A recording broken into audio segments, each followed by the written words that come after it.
Carrie went in the house, grabs the gun, and he comes back out to where Trish is about, 10, 15 feet away from her car. Okay. All right. Goodbye, Reese. Nice to know you. You gonna meet Jesus.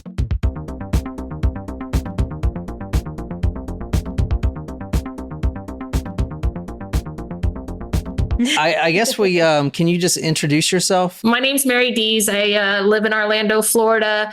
I am the proud sister of Patricia Dees Birmingham. She goes by Reese to those that knew her after she left Orlando. I always call her Trish. So there's three names. There's Patricia, her legal name, Reese, her adult name, and then Trish is her, growing up name. Is she older or younger? She is almost 3 years exact younger than I am, 2 years and 11 months. Oh. So she was my baby sister. Oh. And was she your only sibling? She is. A lot of people do know about this case who are on live, but for those who do not, maybe between Mary and John, you guys can do a quick summary of what happened, and we can really go into some of the horrific details about what you guys are going through right now. I'll start.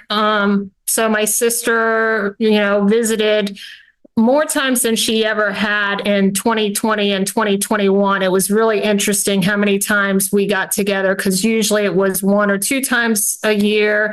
And during COVID, it was, 4 or 5 times a year we were seeing each other, which was, amazing. The October of 21, I sent my, at the time, 8-year-old daughter to have her first trip to go visit her aunt and uncle by herself to Houston, Texas, which is where this occurred, Spring, Texas, to be exact. And so there was absolutely no reason for me to believe that I was sending an 8-year-old to a dangerous situation in October of 2021. The following week was a family reunion in Mississippi, and my sister had said that she wasn't going to be able to come. Well, last minute, she ended up showing up, and it was kind of surprising. And hindsight being 2020, I believe that it was her husband that was preventing her from coming, and she made the decision last minute to come. And it was literally a 24-hour trip for her. She said that he demanded that she, report back home the next day. And again, she used that word, but at the time, I didn't think anything about it. So jumping to Thanksgiving, so in November, I spoke to her. Everything seemed good. They were, her husband and her daughter, who was 16 at the time, was going out to Thanksgiving dinner. And they were not going to cook at home. They weren't going to clean at home. They were very excited. And so were we at my house. So we kind of joked about that. A couple of days after that, I called and apologized that I was not going to be able to make it to her birthday celebration, which was going to be December 11th is her birthday. But I knew a surprise that her best friend here in Orlando was going to be there. So I had to keep the, hey, what are you doing? I'm not going to be able to make it. And I so wish I could, be there. But let me tell you, when you turn 50 next year, it's going to be epic. We're going to have the best celebration ever. She said, which is very strange now, Mary, what are you talking about? I'm not going to turn 50. And wow. Yeah. So that was very bizarre. So getting to the point of December 6th, 2021, 10:30 in the morning, Houston time, which is 11:30 Orlando time. I had already gone to a doctor's appointment, and I was headed to an eye doctor's appointment. And all of a sudden, I felt sick. I felt like I thought I had COVID. So I ended up going through a drive-through COVID station to find out that I did not have COVID. Long story short there, I own a business. My phone rings all the time. It was ringing from about 2:30 p.m. on that day, the 6th. but I wasn't answering it because, I get a lot out of the area calls and I didn't feel good. So I wasn't answering the phone. That evening around 7 o'clock, I took cold medicine and NyQuil and decided I was going to get the kids fed fast food and I was going to go lay down. At about 11 o'clock p.m. So she had been deceased for 12 and a half hours. I finally answered the phone and the detective said, is this Mary Dees? And I was like, yes, it is. And he said, this is Detective Haynes. And I need to let you know that your sister has passed. And I was like, what are you talking about? And of course, immediately I'm thinking car accident. I'm thinking, robbery because she had a very large diamond on her hand. She drove a Tetra. Tesla X series. So it had the doors so it was very, flashy. She was always, well put together. And so it was accident or robbery. And so I'm freaking out. I'm trying to wake myself up from this fog of, cold medicine. And the detective said it was her husband. Her husband killed her. And I was like, what? I mean, that doesn't make sense. So you never thought that would be a possibility? I was going to ask you more about him, Carrie, and what you thought of him before all this, but that never came up that he would. Hindsight, I saw things that are suspicious. I mean, they were married almost 20 years. He's been my brother-in-law almost 20 years. We've gone to dinners. We've gone to holiday celebrations. We've gone to vacations together. We've stayed in hotel rooms together. I mean, I sent my daughter there. So no, at the time, I didn't think he was dangerous. I thought he was narcissistic. I thought he was egotistical. He liked to talk down to, everyone. Originally, when I first met him, he was a pilot. He had a pilot's license, and the whole joke of, how do you know when someone's a pilot? They'll tell you. That was him. He was very boastful, loud, opinionated. But was very kind, also generous. When I never expected him to, pay for dinner if we were to go out or whatever. He's like, no, I got it. So he liked to be the man in charge. And wow, I would have never guessed that seeing the video. In fact, I couldn't find what his occupation was. Maybe I just didn't look hard enough, but I would never guess that because he's been in the insurance business, trucking insurance, like 18-wheeler insurance, multi-million-dollar accounts since he was young. So his grandparents had a insurance company, and he's had insurance companies, which he has, sold. At the time of the passing, he was working for someone else. But yeah, he had a very significant, high-paying job. The drinking, I look back, there was never, he was a functional alcoholic. It concerned me, but it concerned me with my sister's drinking as well. She didn't drink as much, but she drank often. So I'm a social drinker. So when I would see, like one after another, it's like, whoa, that's a lot of drinking. So there was definitely that concern of both of them having, drinking issues. Yeah, I did see I think it was 2008. He had a DUI. I saw that. I mean, I can't remember what time this happened, but it was midday, and he was, you could tell, really, really gone, inebriated. Right. No, and that's why I do not have 100% proof, but from the airline, or not airline, the other people that lived on, because they actually lived prior to this house at an airport. in a hangar, which was very dressed up. Really? So a lot of the pilots, these private pilots that do a lot with oil and trucking and stuff in Texas, a lot of them have, come and spoken to me about he lost his pilot's license because of the alcohol, and he wouldn't stop. And that's one of the things that you can't have. The other thing that no one's mentioned,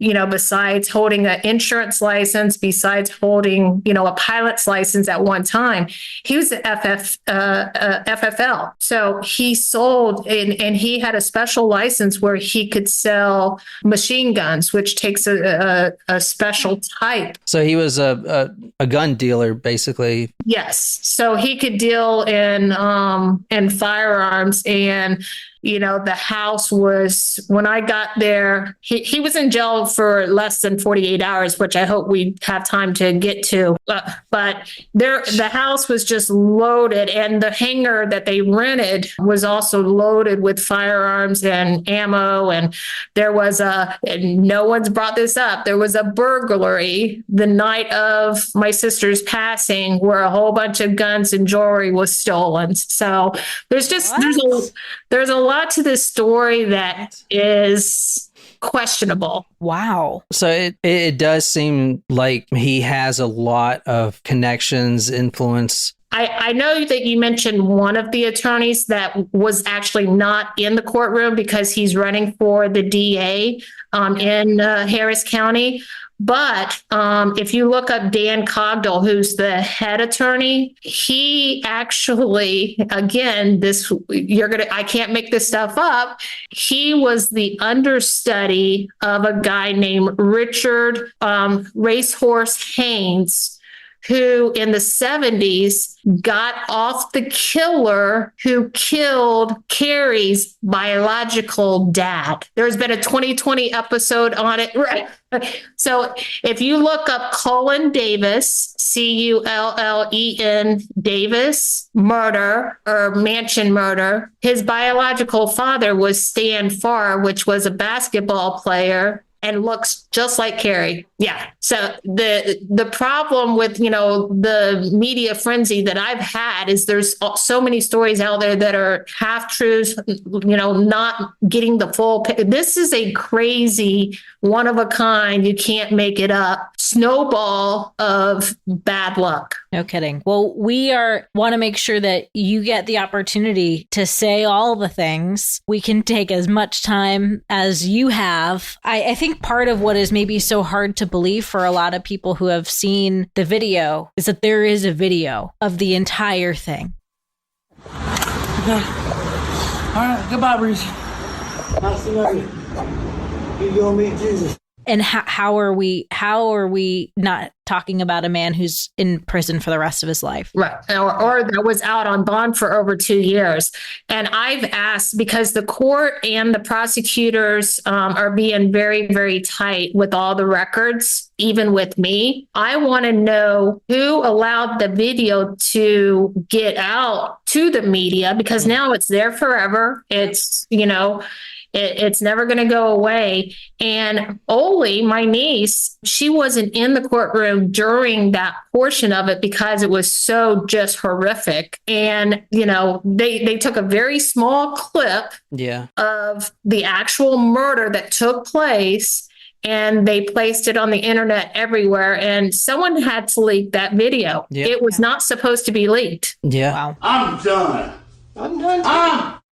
Done. I'm done too. Don't blame him. Get the f*** out. It makes it seem almost like, because they put in the part, who is this guy? Like Carrie's telling your sister, like, she is being unfaithful. It is almost like they're making it seem like that's the whole motive. But I tried to look for the whole video, because I know you said there was in your Facebook group, we see him, or maybe you saw the whole video, but 30 minutes wielding a shotgun and yelling all this stuff and being drunk and following her around. But that you don't see all. Yeah, you don't see all that. You don't see. So the short version of what that is about is it's about 40 minutes long. The majority of it About 35 minutes of it is all audio only, and they are inside the house. They are saying the most awful things to one another that I've ever heard humans speak. And I love my sister dearly, but there were things in which I think played into the jury disliking my sister. I'm putting my sister on the defense. There were things that both of them said that were just awful. But before I get into that, one of the crazy things, again, my sister's not here to defend the story. So I've only been able to put things together based off of speaking to people that know, being at every second of the trial. And there's still things that are kind of missing. But one of the opening statements that the defense gave was to make him, Mr. Birmingham, is such an amazing man that he has been impotent since 2017. And because of that, he opened their relationship, opened their bedroom doors to other people because he wanted to make sure that his wife was satisfied. It was sick. Yeah, because she's not here to say, no, that's not true. And even though, because I had heard and I had never heard or known of this prior to, again, my sister was not perfect, but she was honest and kind. And if I ever thought anything, I could have asked her, she would have told, but we didn't talk about people's intimate lives. That's just not something that we talked about. So there was information that came to me that they had a swinger lifestyle, which each their own. I don't understand it. I don't get it. But if I did, if someone's in that type of lifestyle, you can't tell me you're jealous. You can't tell me that, oh, well, you can do this and this. Oh, but, don't be flirtatious, which my sister was flirtatious with everyone. That's how she spoke. That was her term of endearment. Like when she would meet someone, she would, hey, honey, how are you? Or, talk, oh, I can't wait to see you. Or, she was very like, I've told many people, I had 20 plus people tell me that they were her best friend. Well, I know who her best friend is. But they honestly felt like they were her best friend because that's how she made them feel. And when you were in her, whether it was me, whether it was my kids, whether it was her best friend or her colleagues or her people she was selling houses to, she always made that person feel like that was the only person on the earth at that time. That's beautiful. Yeah, you could tell all of her accomplishments too. I mean, incredibly smart, passionate about real estate. He asked her, oh, you're recording this. And she said, no, I'm not recording this because it was audio only. And he was like, well, this isn't going to work out well in front of the judge because, they're going to see that you're, cheating on me or leaving me and she was recording it for her benefit, I think, to go to a divorce attorney. He was doing his part in saying that, they were going to get a divorce. He was trying to sabotage the recording. That makes perfect sense now that, the little audio I did here, I could definitely see that. So it got really bad where now this is audio only, so you can only hear what's going on. He grabbed her and she screamed, Carrie Birmingham, don't you touch me. Don't you touch me, Carrie Birmingham. And she grabbed a knife. You can hear the knife come out of the kitchen, knife area. And he goes, oh, what are you going to grab a knife on me? And she's, no, just leave me alone. Do not touch me. And then you can hear her throw it into what we assume is the sink.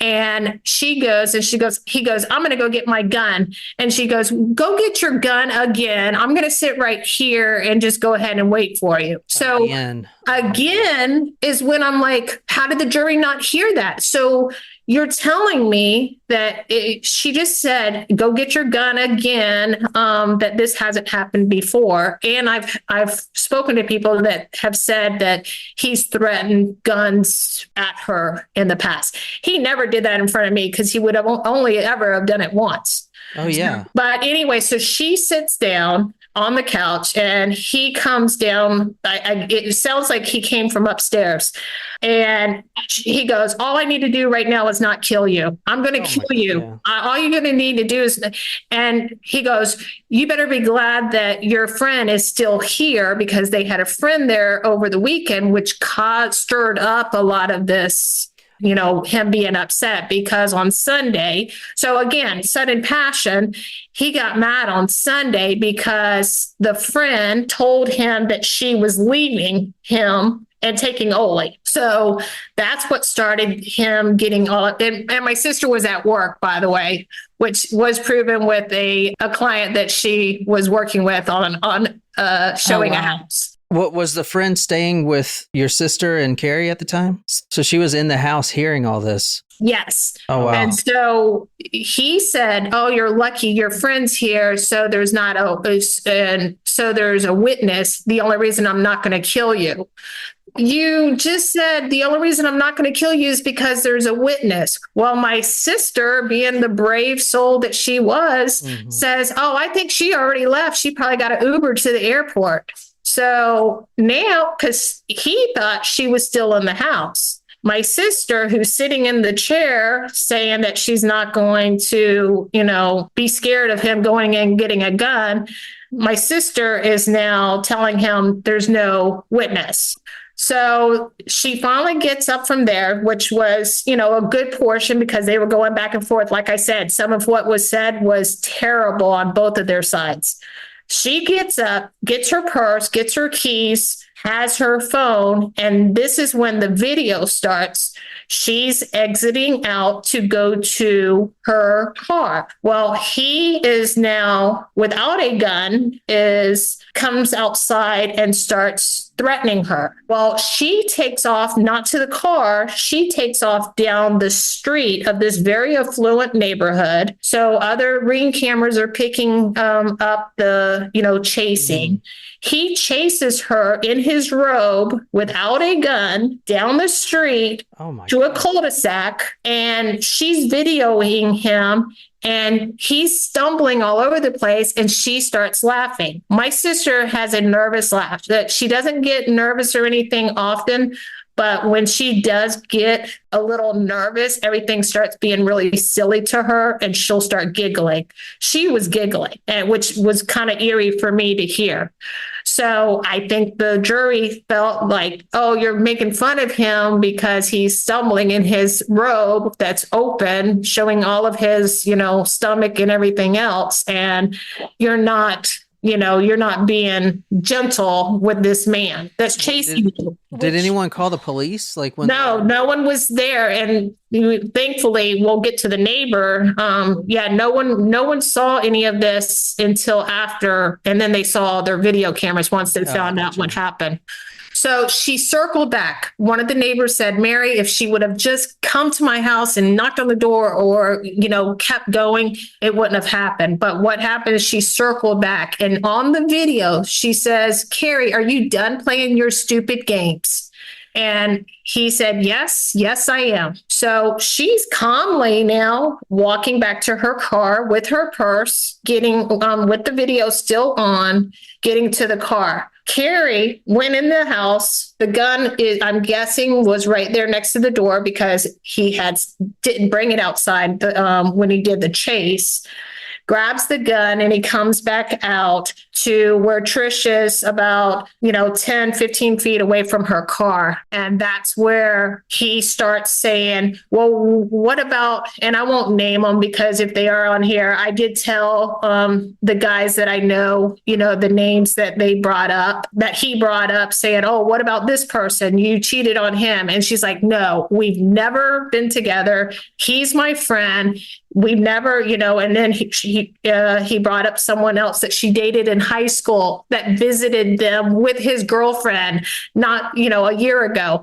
And she's like, "I've never been with him. Even when we dated in high school, never, nothing ever happened." So she went through all of these people that he kept saying over and over and over again, which is about the time when the video picks up. And then she's like, "What are you going to, are you going to do this on camera?"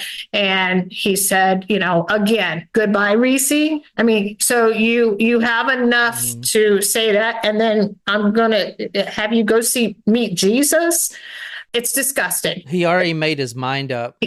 Absolutely. And the fact that you said, sorry to interrupt, but the fact that you said that he left the shotgun there to chase your sister down the street, to me, I'm thinking he was probably thinking, oh, I know I can't run with a shotgun down the street because that's illegal and I don't want to go to prison. So I'm going to leave it here. But now that she's in the driveway, well, this is my property. If you look at the video closely, you can see him where he tilts the gun back and brings his eyes back to see if the safety's off. So he does this just to make sure the safety's off before he aims it within 5 feet of my sister. It was terrible. And then I did not know that. Was he trying to say that he didn't know that the safety was on as part of the, or he assumed, like he thought the safety was on when he shot? Is that one of the things he tried to say? No, that never came up. But to me, that was, he was making sure that it was not on so he could do what he had planned on doing. Right. How did the jury not see that? And this gun, I mean, it is like no shotgun I've ever seen. Yeah, I mean, it is that. a very high dollar. It was silver, and I didn't even know I've never seen it before in my life, actually, like maybe a pump Brunelli shotgun. or something. Yeah, it was a very high dollar gun. So one of the things that everyone, including the initial report, got wrong is they all say that he shot her 3 times. Mm-hmm. He didn't shoot her 3 times. He shot her 1 time close range. And for some, I do not know the reason why. He shot the front left tire out of the Tesla and the back left tire out of the Tesla. So he shot her and immediately, because the car was within 5-10 feet, immediately shot the 2 tires out. She was already gone. Why? So that she wouldn't be able to drive off if she did? But it doesn't make sense. It doesn't make sense because if she would have, I could see him doing it beforehand because she was going to get her, she was leaving. It could be like, well, I didn't mean to hit her. As you see here, I shot and hit the Tesla, and then or he was too drunk to too drunk. I'm seeing to hit his target, so he hit other things. It seemed like they were impact.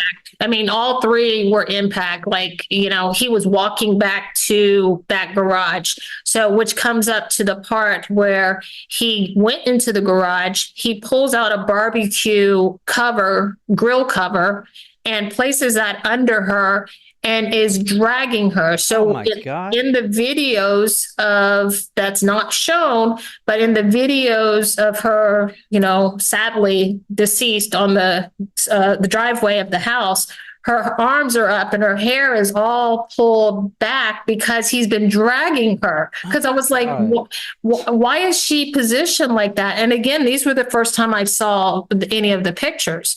And then I realized he put the barbecue grill, but he couldn't, he was so out of shape, he couldn't drag the body into the garage. However, he was trying to cover it up or something. He did hide her purse, her car keys, and her phone that had the video in the garage. And the video was still recording after she passed. It was about a minute and 20 seconds or so, where it's silence. So you don't hear a guy saying, "Oh my God, what did I do?" Oh no, it's it's eerie silence.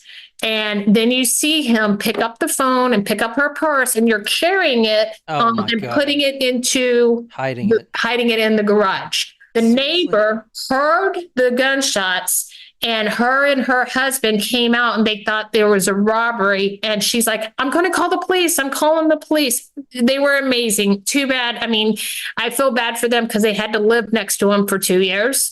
They said, I'm going to call the police. And he's like, "No, you don't need to call. There's no need for that." Wow. And then before questions, the last thing that I really want to make sure is clear is when the police got there, he never, I mean, if I was to kill someone in a car accident that was completely, an accident that shouldn't have happened, I would be a wreck. I would be like, oh my God, I just took a life, and, the guilt and the sadness and the tears and the like, this can't be real. None of that happened with Carrie.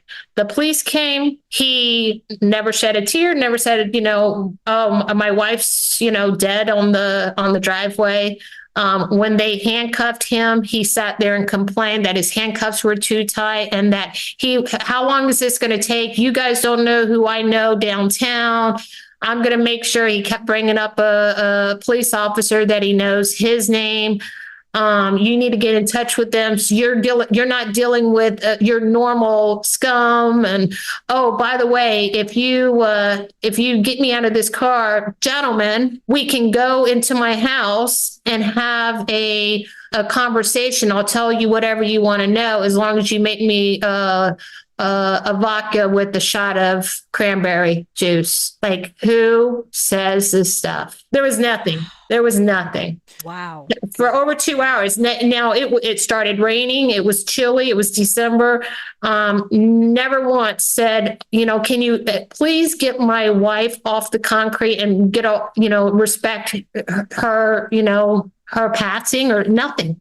Not, I didn't mean to do it, or she pushed me to do nothing. He just felt like he deserved respect by having police officers make him a cocktail. Like, the police officers making him a cocktail. How did the jury not? It doesn't make sense. It doesn't at all. Especially when I did the research for the episode I put out, I didn't know all this stuff. And me on a jury, right? I mean, the guy, we had fried. Plus, it's Texas. Now, the things you just told me, if I heard that and I'm a juror, there's no way. But it is tragic. But the tragedy of what the jury did to my sister is almost as bad, because they said that it's all right to, if you're upset with your spouse, or hey, if you're upset with anyone, you just go ahead and kill them and it'll be okay because you were upset. I mean, I'm teaching my 10-year-olds that you have to be responsible for your actions. If you do something, there's a consequence.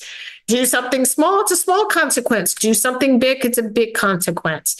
I think what the jury, and I do not know how they're, with the media frenzy that's happened with this case, I cannot imagine that they're sleeping very well at night, knowing that in 45 minutes, they decided that it was sudden passion and he only deserved 10 years with a 5-year parole opportunity. Sudden passion. That's what's got to change. I mean, I think so.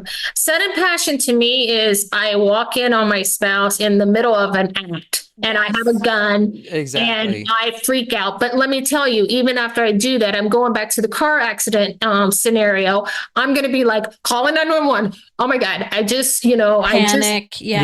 Not check the safety. Oh, the safety's off. I'm good to go. I had the same questions when we were going through it. I thought, unless I'm misunderstanding what a crime of passion is. A lot of it wasn't out. The information's not out there. Is this something that a Freedom of Information Act can be filed for certain? Like, details? I noticed a lot of the stuff that I wanted to put in there was not available. And like you said, a lot of the news media had it wrong. I read an ABC report from when it first happened that Ollie, is how you say it, that she was 10 years old. The 10-year-old daughter was in the house, and that's completely false. No, 16. Yeah. And, luckily she was at school, because I think, honestly, what scares me more than anything, if she would have been there, my sister, thought the world of Oli, and the only way he could have really hurt her is to hurt Oli. She stood tall, and I think she dropped the phone right before she was shot. The only reason she wasn't going to show fear to him, and I kind of like, I'm a little mad at her, because that was how she was. That's how she's always been. Like, you're not going to rattle me. You're not going to place fear in me. But if she would have just said, hey, Leslie, I'm sorry. I didn't mean to, even if it's not true. But so are you ready to hear about who the cheating person is? You're going to be shocked. The person is a man in Spain who speaks zero English. has never been to the United States. My sister was learning a little bit of Spanish. Oh my gosh. Didn't speak, has never been to Spain. They played dominoes and billiards on the computer together. And this man, who I have spoken to through a translator, feels terrible, like he's responsible for this. Oh my God. And I'm like, no, you're not. And, he did have feelings for my sister, admittedly. My sister was probably, I have no doubt, was flirtatious with him. My sister did send him, and this is what the comment about don't blame him. My sister did send him a computer and a cell phone because his was stolen on the family FedEx account, and Carrie knew about it. So Carrie had already known about it. So when the comment, I think you guys mentioned it also, don't blame him. It's not his fault. I'm done. I'm done too. I'm done. I'm done too. Don't blame him. Get the f*** out. It was about a computer and a phone, a used computer and a used phone being sent to a man in Spain who originally I thought was scamming her. Oh but my God. he's actually, the 2 years I've gotten to, semi know him, online, he legitimately had his computer and phone stolen, and she was being the person that she's always been. I have an old one laying around. Oh yeah. my gosh. And I have a copy of the shipment report that says computer and phone on the family account. So he knew about it. He brought that up while she was recording because he knew she was recording and he wanted that to be in there. Yeah. Okay. Yeah. You can emotionally cheat. I get that. I would not be happy. But if you're living a swinger lifestyle and you're, you married a person that for 20 something years has been a flirt with everyone because was her natural, ability to have people like her. Yeah, she's a real estate agent, a top real estate agent, You gotta be friendly. Yeah. I hesitate to even say flirt, just seemed really nice and personable. Yeah. The whole stigma with this case, I think, is, she was cheating and flirting and stuff like that. I mean, number one, that shouldn't matter for what he did. And number two, she is on, I think one of your friends on here said, Bible Talk said the victim was on trial. So she was on trial for her alleged infidelity, which was not even a thing. She was not cheating. They took the phones and the computers out of the house, and they had them all data dropped or whatever and researched. Neither the prosecutors nor the defense brought up any of the information to show or not show any sort of infidelity. There wasn't any. My sister was a workaholic. Her daughter was in volleyball, in traveling volleyball. She didn't, like me, she didn't have time. Even if she was, no reason to get killed. But I truly and honestly believe that she wasn't. And that's not just me defending my sister, who I love and I miss every single day. Mm-hmm. That is me looking at the information, knowing who she was and knowing what work ethic she had and what family ethics that she had and morals that she had, that she was not cheating. Did she want to possibly leave? I think so. I think she was done. I think she was ready. Mm-hmm. But people get divorced all the time. Yeah, exactly. And I think I'm almost wondering, so, obviously it feels like the commentary around a potential affair is trying to play into a crime of passion scenario. Did the police do a blood alcohol test on what his blood alcohol level was at the time? One of the major questions I had, why wasn't that brought up? They did not mention it in trial. It was pretty obvious, especially with the comment, gentlemen, let's go and have a drink in my house and we'll talk. It's 10:30 in the morning, 10:30 in the morning. That was one of the things you had mentioned, because I think you said it was 1 p.m., but it was 10:30 in the morning that this happened. It's even worse. So he never stopped drinking from Sunday because he found out the information that she was possibly really going to leave him, got stirred up, continued drinking all night long. and the result was deadly. But no, they didn't bring that up, and he was a functional alcoholic. He always drank. And Oli said that he always drank. She saw him a lot more than me. That's why I brought up that DUI. I mean, that was 12, 15 years ago or something. I mean, he can't say, I was just really drunk and I didn't know what I was doing. But he like the fact that he checked the safety. He's checking the safety. He leaves the gun at the door to chase your sister. In my mind, I was actually wondering, was he kind of like faking how drunk he was? That's kind of where I was going. Is that why he was like, let's go get a vodka so I can get my BAC up a little bit? I think he was that about himself, that he didn't have any issues with his wife being on the cold, wet concrete. But he was still, the man, and he needed to be respected because of who he was. I think, if anything, he was just kind of ignoring his action. But I'm really upset with Harris County in the sense that they knew that video was available. I didn't know the video or to see the video until trial, which was a month ago. But how is a video presented at your arraignment and you're given a $200,000 bond when you are on video that was seen by the entire world? That's the first time I've ever seen anyone who just murdered someone now on house arrest. I mean, I didn't think that was a thing. So it becomes strange there. And then there was no restriction. Now, it was obvious, we just talked about it, that he had been drinking. You would think that one of the bond conditions would be not drinking, right? There was a restriction about him contacting me and contacting Oli, but strangely, he could contact my sister's friends, which he did, and he could contact my mom, which she told me he did, which was really, really bizarre. But he never contacted me because it was a bond condition. But in August, and, not to go too deeply into this subject, but again, the snowball effect that's happened here. In August, we were supposed to go to trial, and he was moving out of his house, and him and his youngest son was moving stuff into storage because he figured he was going to be going to prison for a period of time. Well, they were drinking. Oh my goodness. They ended up getting permission to go to a hotel room to stay there because he did have an ankle bracelet on. During this time of intoxication, what I believe happened, I'm not going to share, but I do believe I know what happened. Regardless, his son committed suicide in front of him with a gun. Oh my God. Drunk. So that's what I'm saying. Like, this story is so bizarre. And, do you think that's accurate? I do.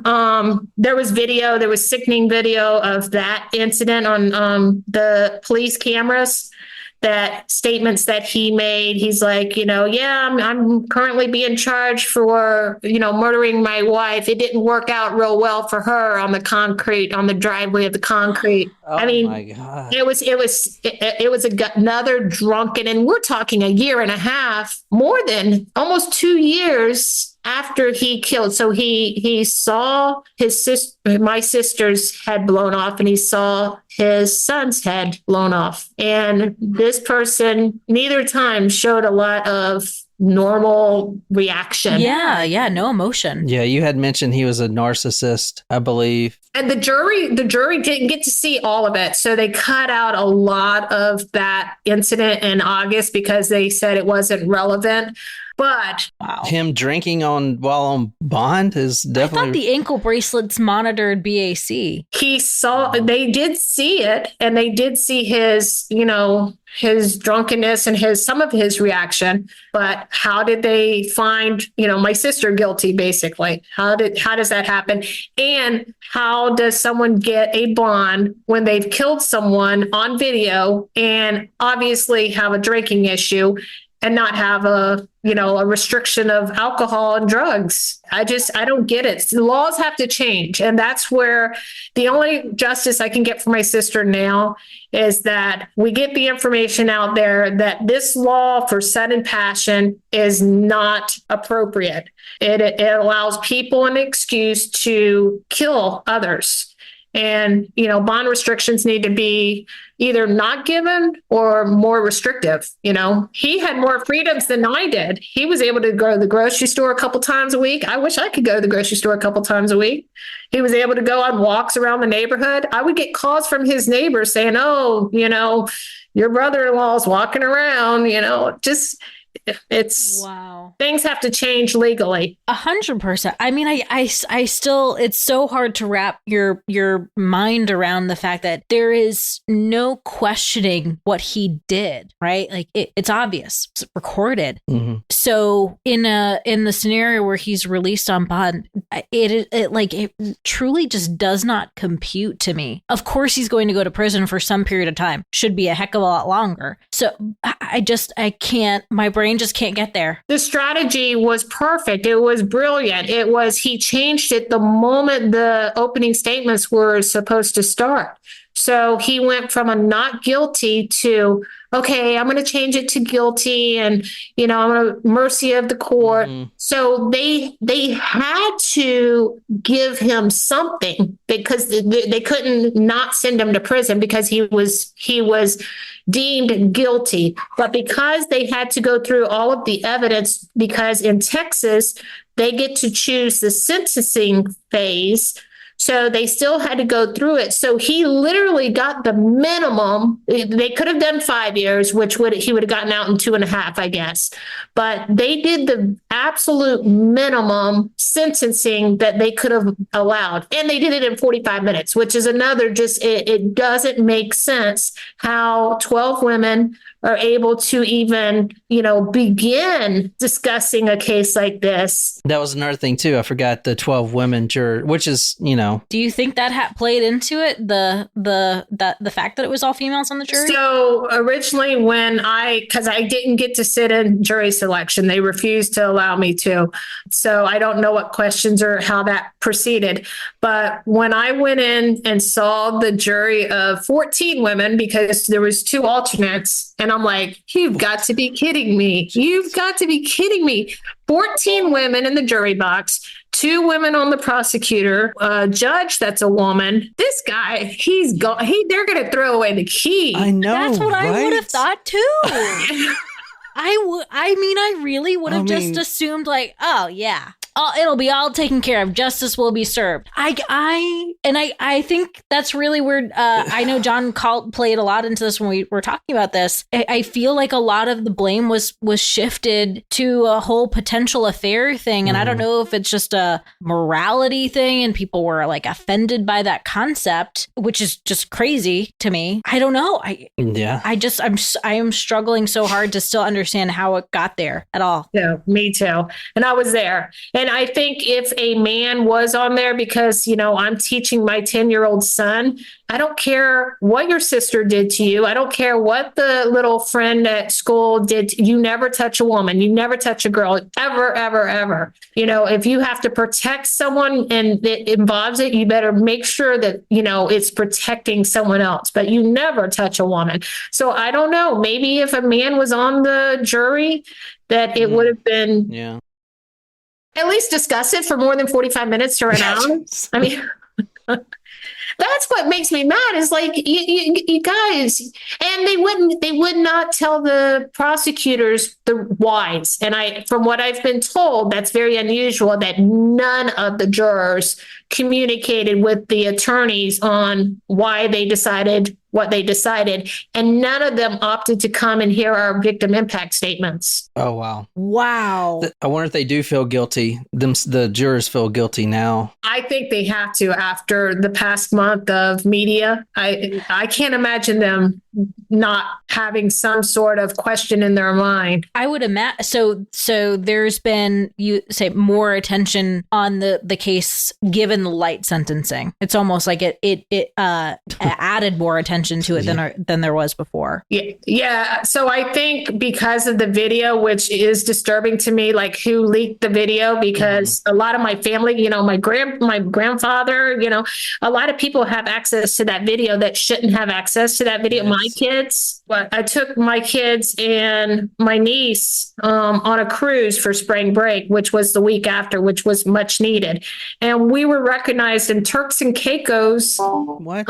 by someone that saw the Inside Edition Oh my God, I'm episode. sorry. Wow. Like who comes up? I hope they were sympathetic at least. Okay. They were very appreciative. They actually admitted that they were a victim of domestic violence, and that she hopes that we're able to make headway. And that's where I'm at now. That's why I keep doing the interviews. That's why I keep speaking about it. Is because there's going to be someone that comes along that can help me with the legislative, at least in Texas and Florida. Those are my two main areas. But any place that has a sudden passion law needs to speak to me and needs to understand that sudden passion does not last for 2 days. You do not get sudden passion and get a light sentence when it was premeditated. Yeah. And I think you some of what you shared earlier, you may not have known everything that was going on behind closed doors within their marriage and relationship, but there are a few things that you think that you had said later that you think about of she won't make it to 50. She made that statement. So there was a pattern longer there. Her coming on in October and just not appearing to be her normal self. I think it was a lot. I think COVID had a lot to do with it too. I think that they were put into a house together where, they were both very alpha type personalities, and they probably were, not getting along during that 1.5 2 years as well. The drinking probably increased. There was, other family incidences that happened during that time. So I think it was just a long, terrible snowball effect that just kept getting bigger and bigger to end tragically for all of us. And one of the things and comments that your friend Bible Talks had said that as we were just talking about your sister's kind of strength, there is no guarantee that even if she had acted or behaved differently, that he would not have done the same thing. He knew what he was doing. And I think while it starts that could there have been anything done differently to prevented that outcome? From everything that you've shared and that was seen from the video, her strength is something that people should admire. Yeah. And she did not back down to a bully. And while I hate that what happened, she's strong. And I think that is something that a lot of women should look up to and stand up for themselves. And that's what makes me the most proud of, their daughter is, she's also through, going through this and being only 18 years old. She is doing amazing. And she's strong. And I want her to carry that part of her mom with her and know that there could also be a gentle side too. So not to, just always have to be so strong. I hope that she learns to balance that. But that was one of my sister's greatest strengths is, she was determined and, she took care of others, but most importantly, she made sure that her family and her friends were all taken care of. And even a gaming partner that she had in Spain, that was her. She made sure that he had what he needed and it was nothing more. She had no flight scheduled to Spain and run off to another country to a person that doesn't speak any English. As romantic as that sounds. Yeah. Well, you have a Facebook group, and I definitely urge everyone to join it. Justice for Reese. And I do.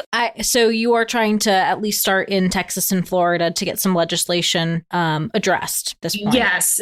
So my initial goal, again, I got off the cruise and tried to get my work and family back in some sort of normal order.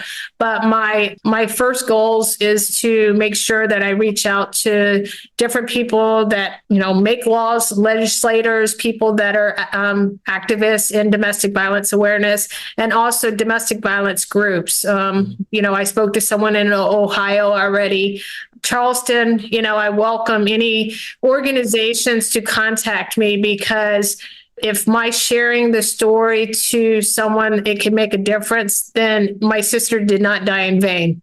Absolutely. And I want to publicly on the platform say, thank you for, the GoFundMe that came in originally.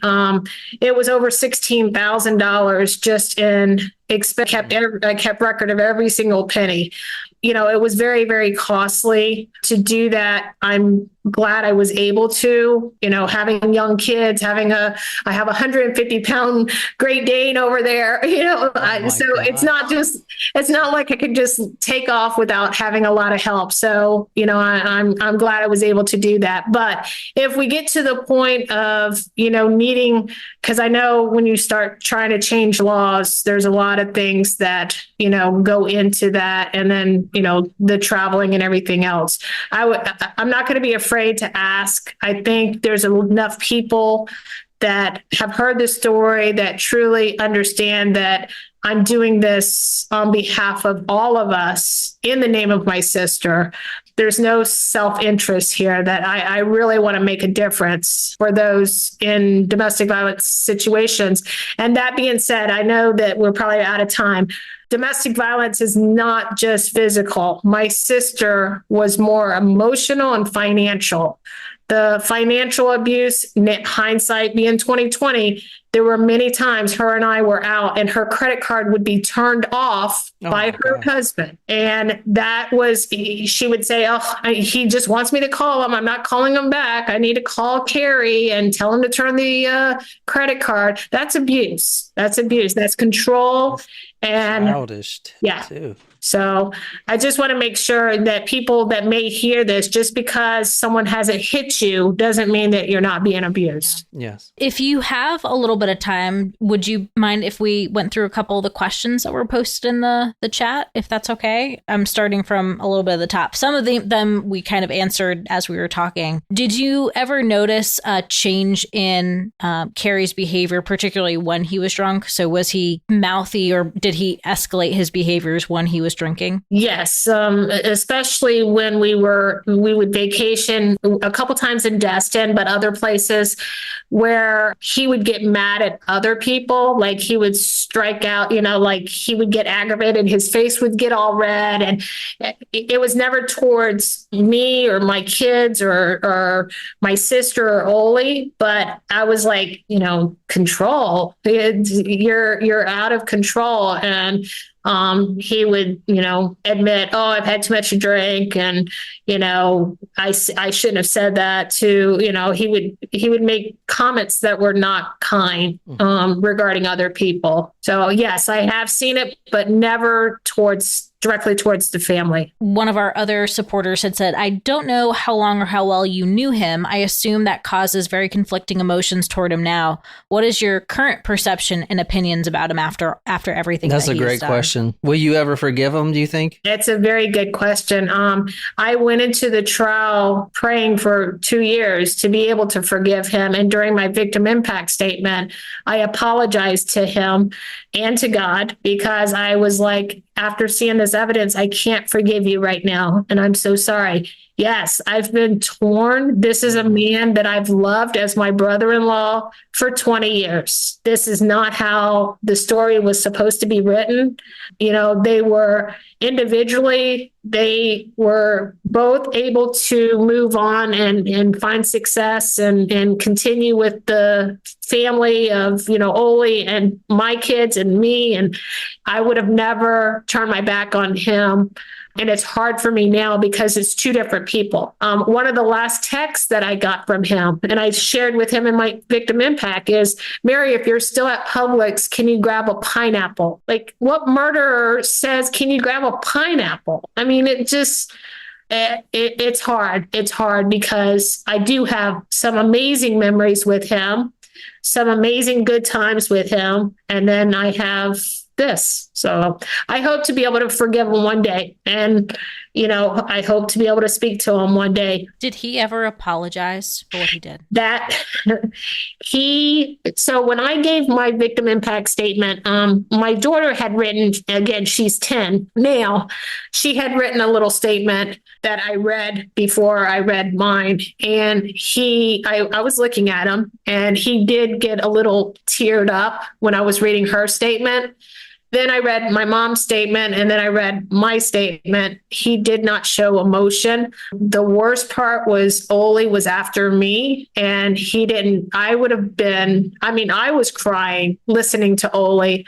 I don't understand how you can watch your child get up on a stand and say the things she said and not get emotional.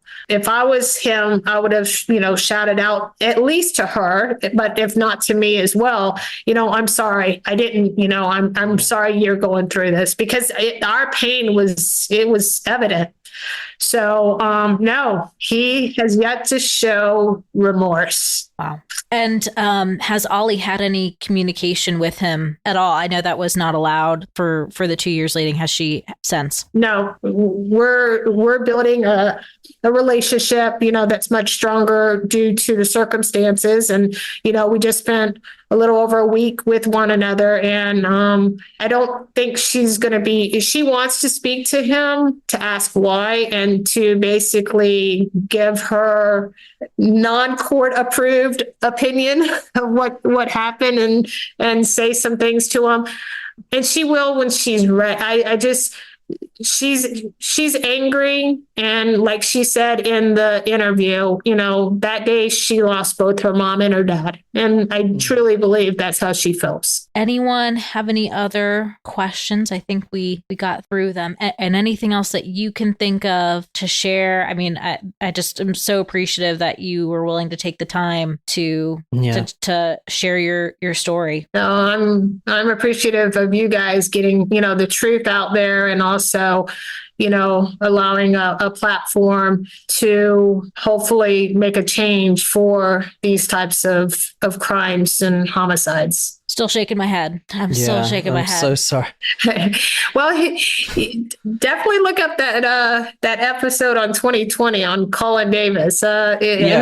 I actually just pulled it up here when you said it earlier. It does look interesting, though. Did a Texas millionaire get away with a brutal double murder? And you said this is in 1976.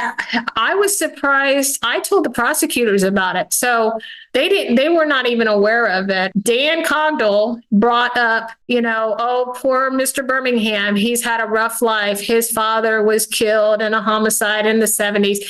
Carrie did not even know anything about this until after my sister and him were married and had to get a DNA test about 10 years ago. So, wow. Yeah. So that wasn't a childhood, but again, hindsight, Carrie always wanted to talk about, because I was a criminology major, criminal justice. I was always into stuff like that, interests. And he always wanted to talk about this homicide. And I was like, okay, Carrie, I just really, because I didn't believe everything he said, and it was usually about him. So I kind of I wish I would have known. I wish I would have paid more attention to the story when he started sharing that. But It's an interesting tie around. And like I said, the prosecutors didn't even know the connection that Dan is the understudy of the person that got his father off. Yeah, that is a weird connection there. Small world, I guess. No, it was handpicked. Yeah. Carrie knew exactly where to go. Okay, yeah. Andalyn said, "You are so brave to share this. Thank you." Well, thank you for listening. So before we wrap, do you have suspicions that a lot of the connections did play into the result versus this just being a result of an all-female jury and how this went down? I don't know what you can discuss we've been on longer than 45 minutes, right? I think so. We can say for as long as if you don't feel comfortable answering, please do not.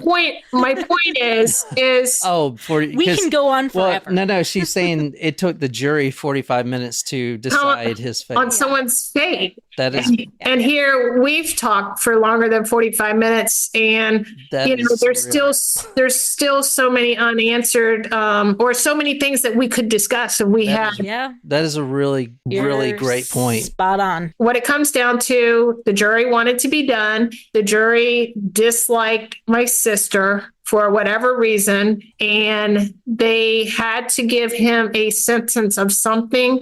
So they put their tails between their legs. They gave what seems to be the minimum, and they took off. Yeah, your sister was on trial. She was absolutely 100%. She was on trial, and unfortunately, she lost. Yeah. And I think everyone that really goes to this case sees that. And I do believe the jury members saw that too once they decided. And that's probably why they didn't want to talk or come to the victim impact statements, because I wouldn't be able to look I in the wouldn't. eye. Oh, no. I wouldn't be able to sleep if, And I thought, because I tried to make sure I didn't show any emotion during the trial. I sat in the same seat the entire time. Right in the middle front was the judge. The jury was over to the left, and I would look over to them, and I thought they were connecting to, the heartbreak of, me and my aunt that was with me, and the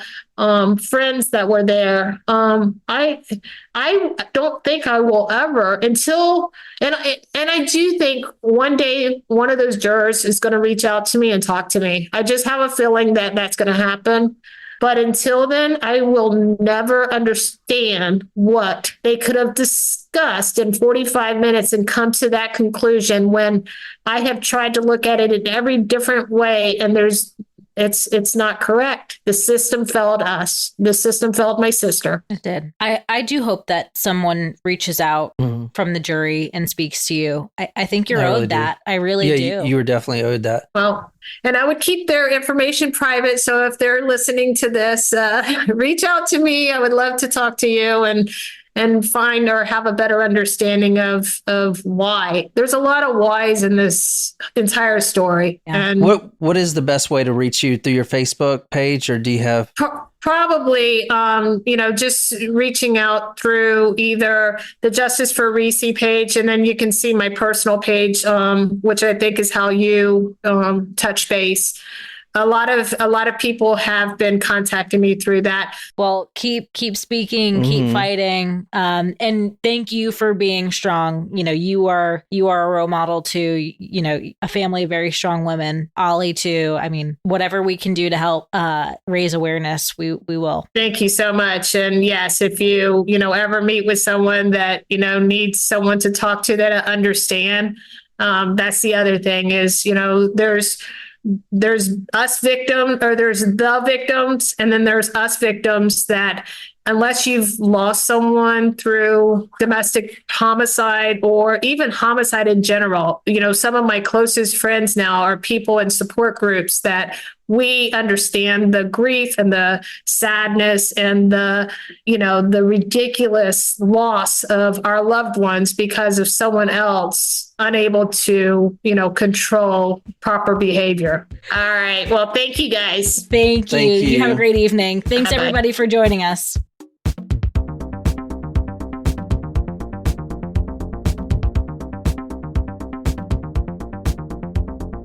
Kind of run this shit.